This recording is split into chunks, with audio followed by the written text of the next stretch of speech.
Good afternoon, race fans. Welcome here as we get set for our fifth race of the season of the NRSL Winston SuperSpeedway Series. Coming at you live from M&Ms SuperSpeedway as we get set to find out what the scenario is going to look like here in the halfway point of the regular season. After this race, 5 more races remain until we will determine the 12 drivers that will make it into the playoffs. 10 drivers will make it in via top 10 in points. 2 drivers will get in via our wildcard positions, and they will battle it out in 5 postseason races. We got on the pole position a driver who's got a lot of momentum on his side in one respect, but trying to get the groove back in another respect. Zach Rogers, so far this season, has won 50% of the races he has started, winning race 2 at Dragonette and race 3 the following week at Bermuda. But last week, Hillside was not so kind to the 24 team. They brought it home in the 26th position, and as a result, he lost the points lead, leaving Hillside. He lines up on the pole here today, trying to bounce back and maybe pick up his 3rd win of the season. Alongside of him, Seth Cole in the 44. Seth Cole did not start the Dragonette race, so he's only had 3 starts this season, but he's been steadily climbing his way up through the points regardless. He's 30th in the points standings coming into this race. We'll have to see if he can continue to climb his way. I think he's gained 7 spots in the last 2 races in the points. Let's go down to trackside and get those most famous words in motorsports here at M&Ms. Drivers, start your engines! 17 laps of racing here today at the M&Ms SuperSpeedway, so more than likely pit strategy will not play a factor in this one. To give you your top 10, the points coming into this race here at M&Ms SuperSpeedway. As we mentioned, Zach Rogers lost the points lead last week at Hillside to Steve Morgan, rather. The 75 team coming in as the points leading team by only 1 point over Zachary Fitzwater. It's still really close for the points lead. Zach Rogers slipped down to 3rd in points. He's 10 points out. 4th in the standings is Kyle Keith. He's 19 points back, as is Ashlyn Boyd, who is 5th in the standings. Top 10 in the points coming into this race completed by Angel Navarro, Dallas McIntosh, Phil Parker, Joseph Srigley, and Zach Flickinger.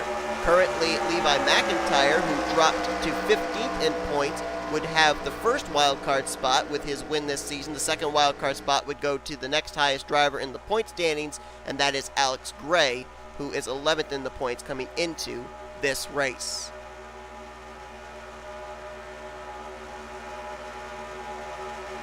So it's going to be interesting to see what happens in this one, because this racetrack, it's a super speedway, but it doesn't drive like a super speedway. The only time you're really going to see the draft come into play in this race is on the front and back straightaways. When they go into the turns, they slip and slide around so much, and nobody's really able to lock up bumpers enough to get good enough draft through the corners.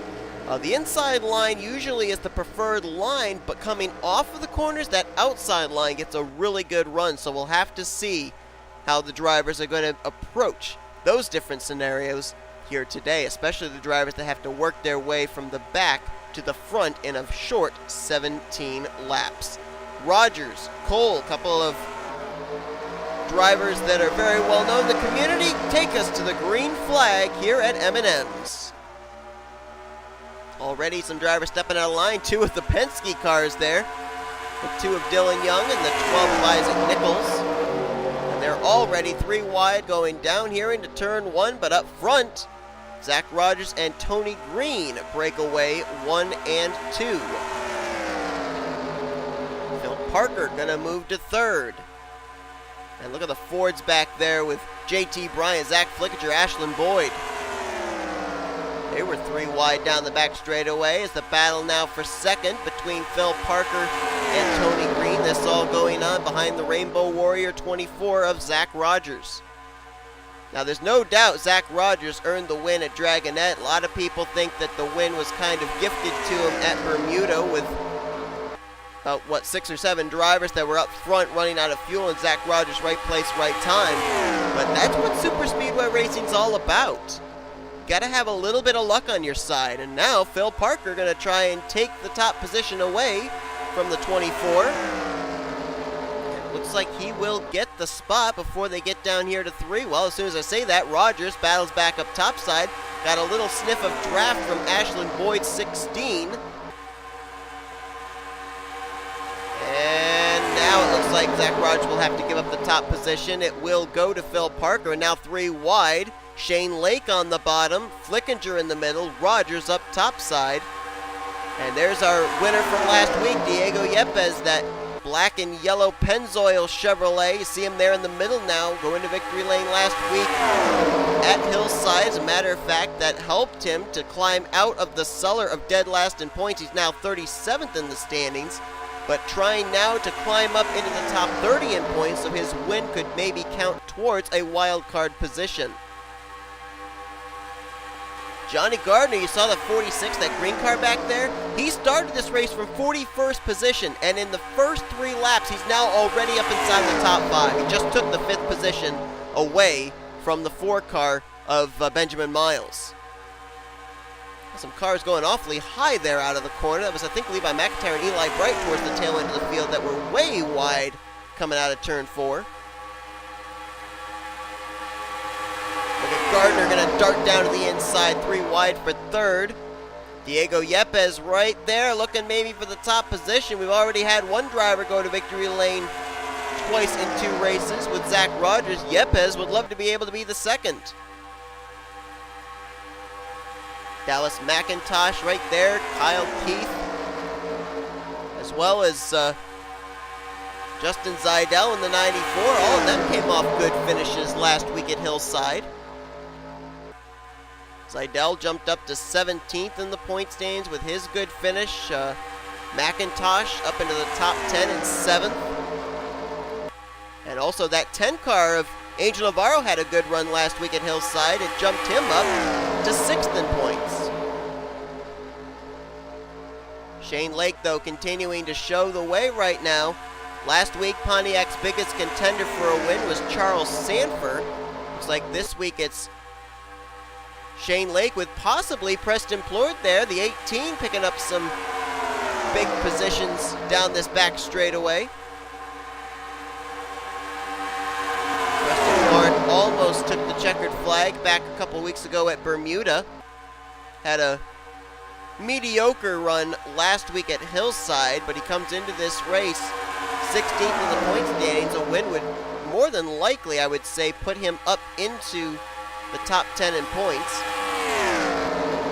Shane Lake, on the other hand, 20th in the point standings. He would gain some very valuable positions in the points with a win. And Angel Navarro coming into this race is only 23 points out of the top position in the standings. I mean, if he could get up here, lead a lap, maybe lead the most laps, and win the race, he could maybe mathematically take the points lead. Speaking of points, I'm looking right now, and since Zach Rogers kind of faded out of the picture, we do not have any of our podium in points drivers running up inside of the top 10. Steve Morgan, Zachary Fitzwater, or Zach Rogers. Highest running of those would currently be Steve Morgan, who came in the points leader 22nd. Well, actually, nope, Zachary Fitzwater 21st, just ahead of him. And Zach Rogers, who was up here towards the front not too long ago, all of a sudden he's faded back to the 39th position. Dallas McIntosh and Kyle Keith, as well as Emmanuel Hartnett, have also faded towards the back. Navarro took the lead for a moment.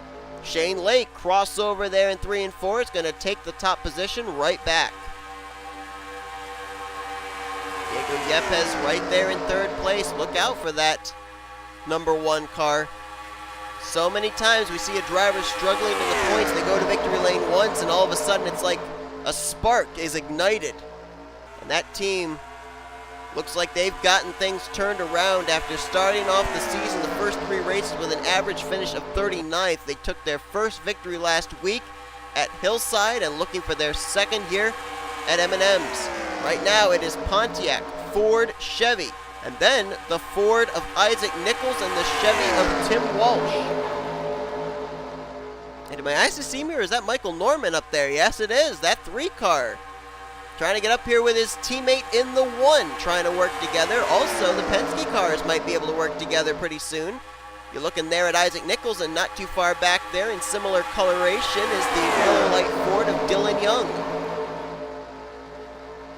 Navarro looking low on Shane Lake. Trying to take the top spot. Here comes I Nicholls, and Michael Norman slings into this picture as well. Inside line Fords, outside line Pontiac and 2 Chevys. Which line prevails? Looks like inside line will prevail. Angel Navarro will go to the race lead. Now here comes I Nicholls looking for that top position. And now Alex Gray in the 90, James Shelly in the 23. They're starting to close up here at the top of the leaderboard. Whoa! One car almost got into the grass. I think that was Zachary Fitzwater. Almost had 2 tires down into the grass. There's no grip down there, Zach. Dylan Young, we saw up here towards the front. All of a sudden, he's faded to the back. Got kicked up to the high side and found no friends to help him.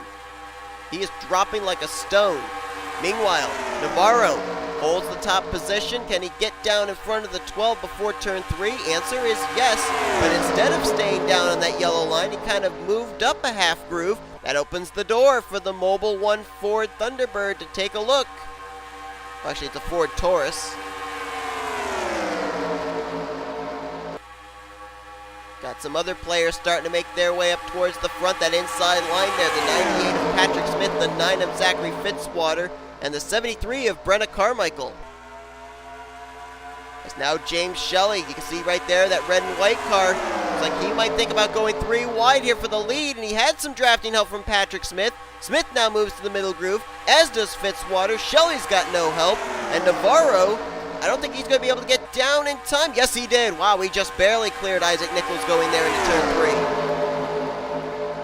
3. Now Shelly gets moved to the middle groove. Brenna Carmichael now on that inside line, along with the 96 of Alexander Rowe. That outside line seems better formulated. It's got 3 Fords up there, Navarro, Shelly, and Nicholls. And look at Zach Rogers. He had faded to the back. He's brought some friends on that inside line. Zoerlein, Ace Garcia, and I couldn't tell who that 4th car was in line. Well, that was Austin LaPlante in the 50. Saw that Rogers had fallen outside the top 30, and all of a sudden he is charging back to the front. When they hit the line, it will be 5 laps to go. Angel Navarro continuing to show the way, battle for second.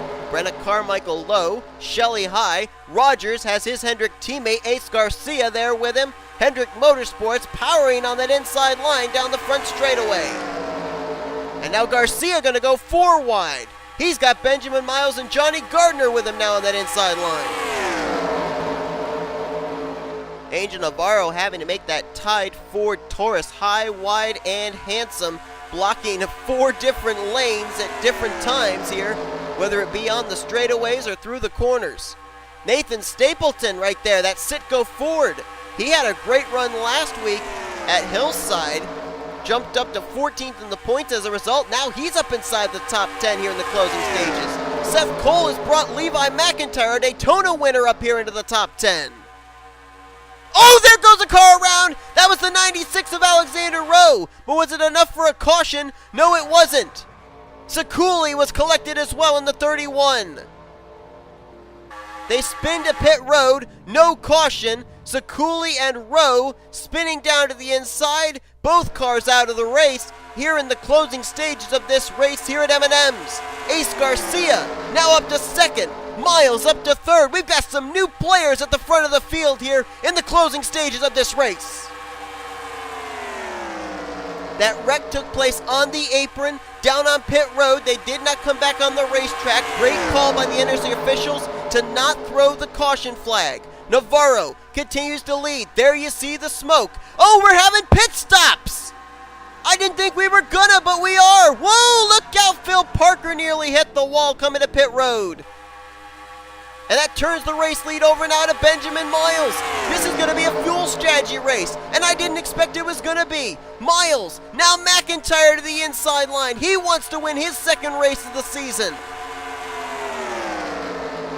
Joseph Srigley, he had a solid outing last week at Hillside. He's now up in the top 10. Norman, Ashland Boyd, They're all up here, but the question is, are they going to risk it and stay out? It's going to be 2 to go when they hit the stripe this next time by. Looks like McIntyre is signaling he's coming to pit road. Norman might be doing the same.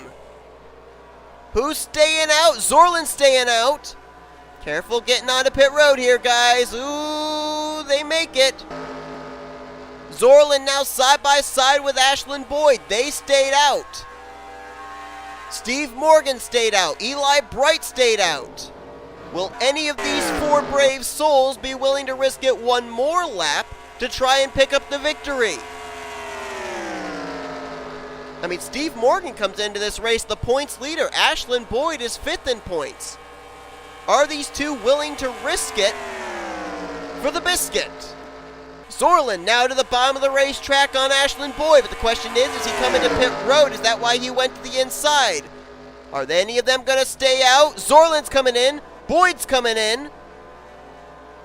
Morgan and Bright are coming in. This is going to be crazy because they're going to hit the line. It's the white flag lap. Who the heck's going to win this race? This is going to be very difficult for me to figure out.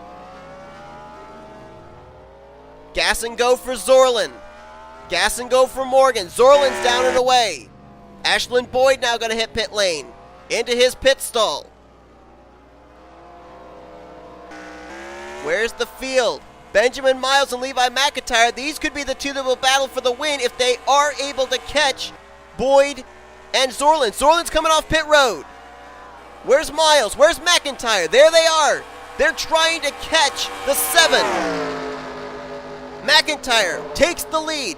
Miles in 2nd. We're saying this theoretically if they pass the 7 car. Zoerlein trying to merge back in front of McIntyre. Can he do it? No! McIntyre has the lead. Miles is 2nd. They're now racing back to the checkers.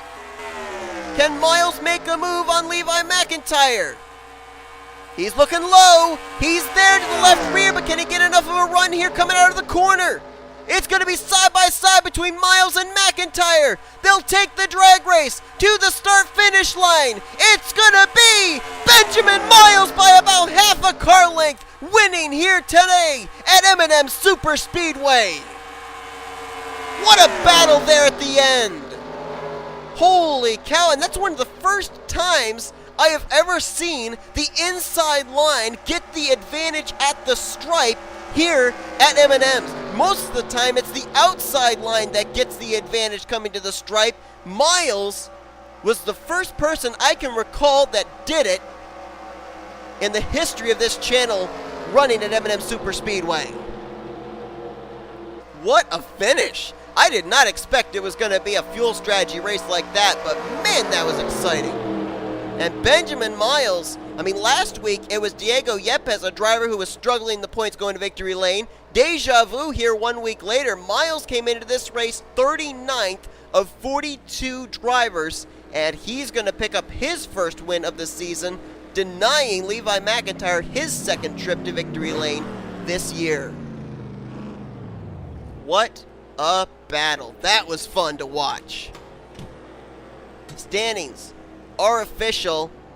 Miles with the win, 3/100ths of a second over Levi McIntyre. Justin Zajdel, 3rd place. That's another great run for the 94 team. This could move him up inside the top 10 in the points as he gets 3rd. Jonathan Zoerlein almost was able to pull it off there, but he could not hold off the hard-charging Miles and McIntyre. He'll have to settle for 4th.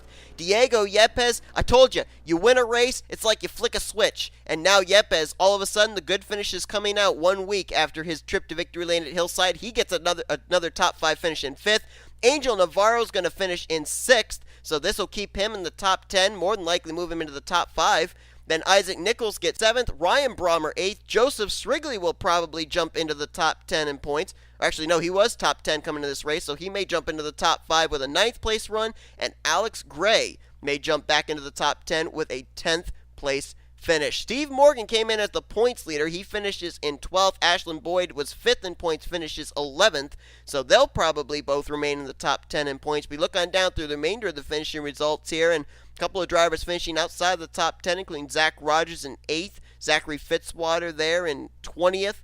So they're going to drop in the points a bit. Dallas McIntosh back there in 26th place.